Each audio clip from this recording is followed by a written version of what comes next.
painting to photography, from beadwork to woodworking, KQAL-FM on the campus of Winona State University presents Artbeat. Artbeat highlights the work and accomplishments of local artists from in and around Winona. Support for Artbeat is made possible by the Minnesota Arts and Cultural Heritage Fund. What if I told you that storytelling is considered a method of performance that uses culture, history, and various mythologies to gather a community of people together? That it's a practiced form of art many would associate with big comedy shows or small campfires surrounded by close friends. Today on Artbeat, we invite you to sit with us as we share with you Sandbar Storytelling with their guest host, Clare Murphy. So sit back and relax as we introduce to you the beauty of preserving cultural traditions and wild Irish tales from Sandbar Storytelling, today on Artbeat. So I'm going to tell you all kinds of stories I've been collecting for the last 18 years, and I find them in all kinds of places. So I'm going to start with some of the oldest stories I've found that are full of this wild madness that you also have here in Minnesota, and then I'll take into some of the stories I found more recently. So, you ready? Yes. Good luck. All right, so just a first icebreaker. What's your name? Clare Murphy. And tell us a little bit about yourself. I mean, where do you begin? What do you want to know? A little bit, like what I do, where I'm from. What are you thinking? A little bit of chapters of each. Like, let's start with your upbringing. So, born and raised in Dublin, Ireland, lived there till I was about 17, and then started travelling. Didn't become a storyteller till I was 30. When I was living on the west coast of Ireland. And in between Dublin and Galway, I had lived in New Jersey, Colorado, Martha's Vineyard, various parts of Dublin, and ended up in Galway. Cool. And when was it that you decided to become a professional storyteller? It was sometime in 2006. Do you have a story behind that about what made your brain click about how you became how this came to you? And yeah, absolutely. So I became a storyteller in 2006, but it started in 2001. So I was writing a children's book privately, secretly, in the dark. And I showed it to somebody, and she read it and said, you need to look at storytelling. So I started looking at storytelling and asking, because I'd never heard about storytelling. And I ended up going to festivals and watching other storytellers. And I met a storyteller up in the north of Ireland called Liz Weir. And then I saw a storyteller in Galway called John Moriarty. And those two meetings, along with a lot of other things that I witnessed, made me go, this is interesting. And then in 2006, I was living in Galway, and there was this little sort of impromptu arts festival called Project 06, where a lot of local people, a lot of local artists started creating their own events. And someone said, you should put on some storytelling. So I started with my friends, kind of like we're sat here, Dylan, around a table, only there was a candle and a bottle of wine. And we started telling stories. And it was the most natural thing in the world. It felt like breathing. And my friend said, we need to do that again. And I went, all right. And we did it again. There were twice as many people. And then there were twice as many people. And then there were twice as many people. And people started inviting me to schools and libraries. And libraries started inviting me to festivals. Festivals started sharing my name on. So within 6 months, it was like a snowball to an avalanche. So by the time I finished college as a mature student, I had enough work that made me think, maybe I should try doing this as a job. And so that was the summer of 2006. And then from there, it was kind of like jumping off the side of a mountain and learning to fly. Nice. Once, a long, long time ago, in a small village in Ireland, there was a midwife. Now, to be fair, there were midwives in every village, because there were no doctors to speak of, and there were definitely no hospitals. And this midwife, she lived in a little cottage on the edge of the village. And her cottage was much like everybody else's cottage. It was 2 rooms. There was one room that was maybe the size of the bed that was in it. And then there was the other room where everything else happened. There was the big hearth fireplace where she'd do all her cooking and brewing of her tea, and her little table and her chair. And it was strange. She often fell asleep in the chair, not in the bed, because the chair was closer to the door. And there were knocks on the door all hours of the day and night. There'd be a sort of she'd get up. And standing there would be a man, red-faced and sweating, and saying,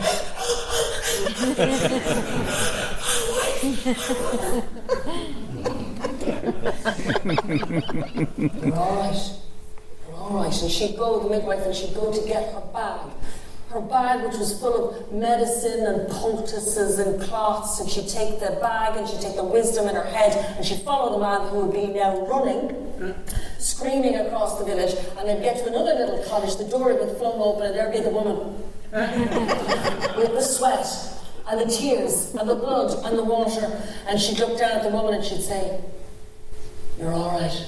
And she'd step down with her and she'd look up and say, "You can go." And the man would leave, and she'd get down there and she'd start working.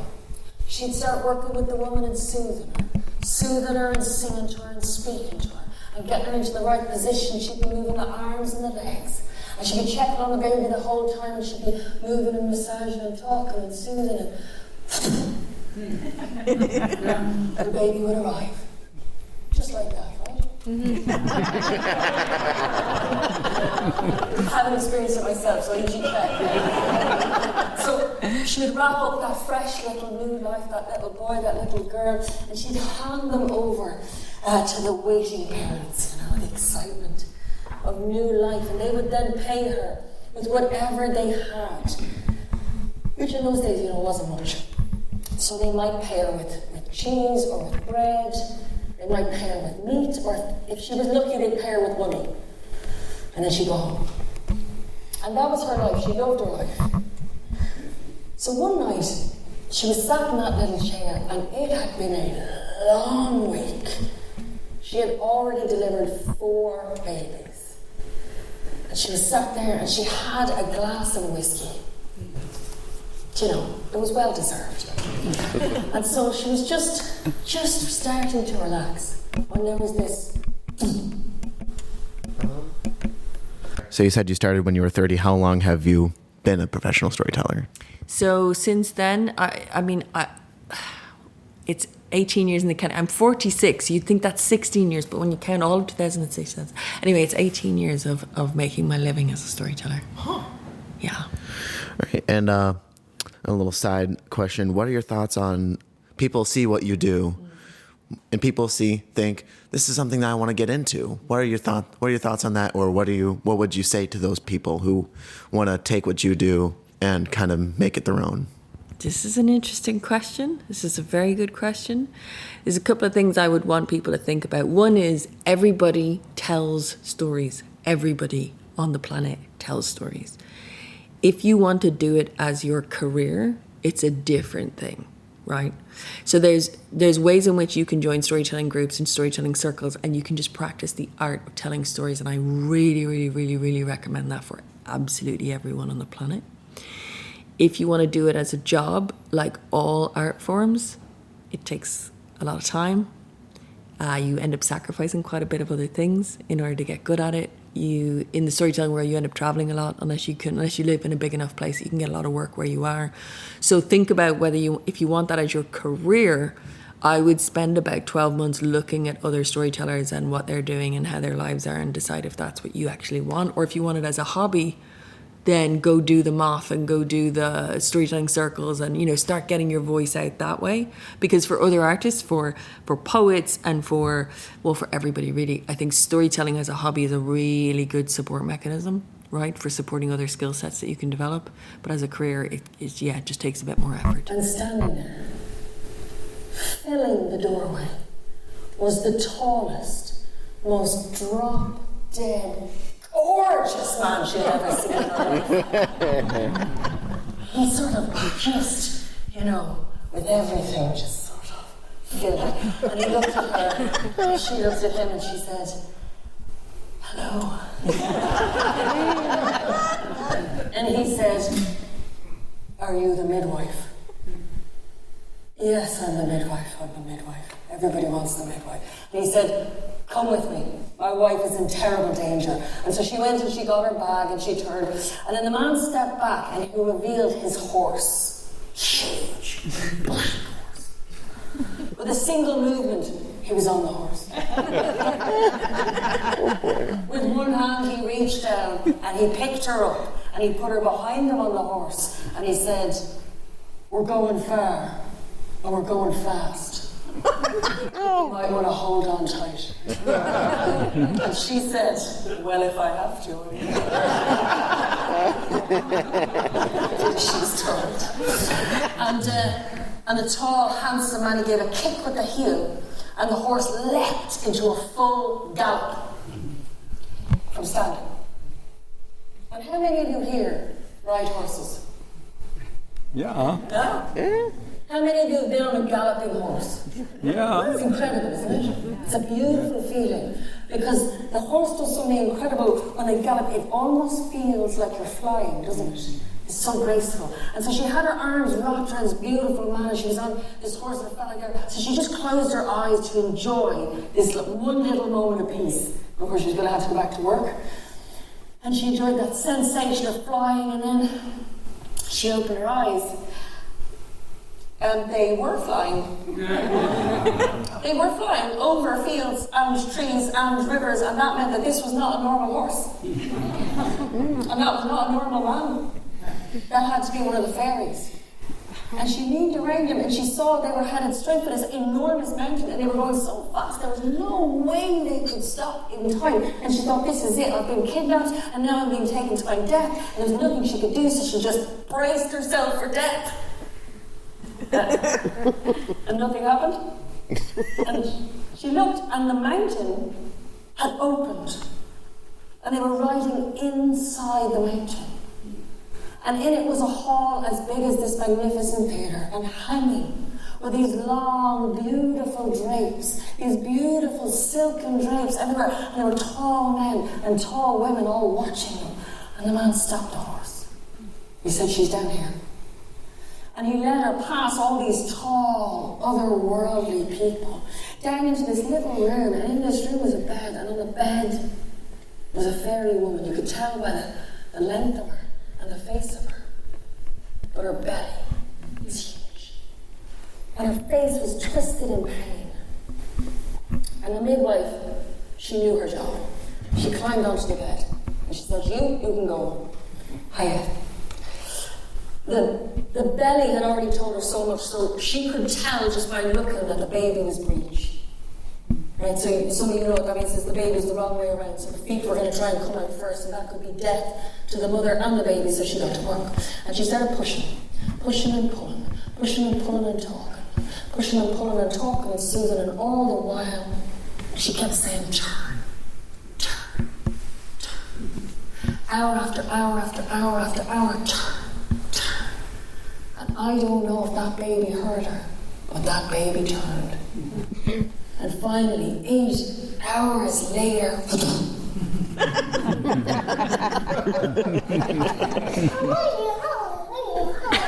she was wrapping up that little life when the tall fairy man came back in.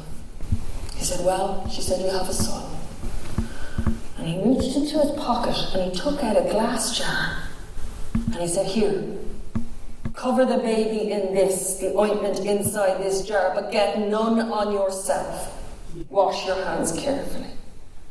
She said, yeah, all right. And he left. Men were always saying strange things in the moment they became fathers, so she was switching up. And she started rubbing his little tiny face, his little ears, and down his little chin, and over his little chest, and she just rubbed her eye. Oh. And she rubbed his little hands and finished covering him up and back to his mother. When the tall fairy man came back in, he said, wash them carefully. I heard you the first time. So she finished the washing, and he brought her out of that little room and onto the horse, and he turned that horse, and if she thought they were fast getting there, they were home in a moment, in front of her little cottage, and he lowered her down. And he said, there is not enough money in the world to pay you for what you just did, but here. And she took the and it was, no, that's gold. That's too much. She was alone, and she was rich. And so she took the gold into her house, and she thought, what do I do? What do I do now that I'm rich? It's a big decision. So she decided she'd spend the night thinking about it. And she did. And she arrived into the morning light. She thought, I know what I'm going to do, I know what I'm going to be. I'm going to be a midwife. She loved her job, catching babies. But now that she was rich, once a month, a little piece of that gold. And she'd go down the market and she'd buy herself something nice. A pair of shoes, maybe a new dress. And she was there about a year later and she was looking for something nice for her dinner maybe. And she was looking at the duck eggs and the goat's cheese and the sourdough bread, like you do, you know. And she saw the man. I mean, she had never forgotten his face, you know what I mean? She said, oh yeah. And he was on the far side of the marketplace and he looked at her. And she said, yeah, you, how are you? How's your wife? How's your son? And he crossed the marketplace and he was stood right in front of her. He said, can you see me? What do you mean, can I see you? You're standing in front, of course I can see you. With which eye can you see me? With which eye? What kind of a question is that? With which eye? Oh! With this one. Oh. As soon as his hand touched her eye, she never saw anything out of that eye again. And never again did she see one of the fairy folk. Sinead Mushkale, that is my story.